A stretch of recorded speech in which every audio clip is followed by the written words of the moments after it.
wannan kuma shine hanyar da yanzu yan yahoo suka huddo sabuwa domin kwace account din mutane akan Facebook. Farko za su tagin ɗinka ne a matsayin recommendation, za su recommend da account ɗinka kamar irin da yanda Facebook suke tura mutum idan har an samu account ɗinka da matsala na copyright ke. Za ka kamar cewa Facebook ne suka yi tagin ɗinka na cewa account ɗinka ya samu matsala na wannan copyright din. Wayar kai kuma baka sani cewa asali su ne suka bude page sai suka cewa page nan nasu sunan wannan abin da Facebook suke tura mutum na warning kenan idan sami da copyright. So idan ka je za su sai maka, za su tura maka link wanda za ka sa wasu bayanai domin buɗe account ɗinka, in kuma ba haka ba za su blocking da account ɗinka. Amma kuma kai baka san cewa wannan fa page ne aka buɗe aka samu wannan sunan ba wai asali Facebook ne da kansu suke kokarin restricting account ɗinka ba. Yayin da ka je ka saka musu wannan bayanan da za su tambaye ka irin su DOB date of birth kenan da wasu irin information naka da duk wani information da suke bukata domin login din account ɗinka, ki za su tambaye ka cewa ka filin a wannan form din. Ana filin kuma shikenan sun samu damar account ɗinka, za su je su cire ka admin sai yanda suka yi da account ɗinka. So domin kare kanka hanyoyi guda biyu nan zaka bi. Na farko shine zan nuna muku sura account ɗin saboda zan sauke wannan bidiyon a 4K quality sannan kuma akan MOV insha Allah 60 frames per second ta yanda za ku ga hoton a sama, za ku ga sunan.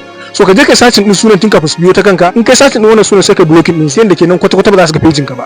Hanya na biyu kuma shine ka je kan profile ɗinka, duk wani abu da ka san zaka iya mai private, in dai ba abu ne wanda ya zama dole public sun gani ba, ka mai da private tunda kan ran da ka bude Facebook har kan lambar wayanka har kan dole ba ɗinka link da kai linkin a WhatsApp, in dai ba abu ne wanda ka san dole mutane sun gani ba, ka je ka kule shi. Kar kuma ta share wannan bidiyon domin yan uwa su gani su ma su kare kansu.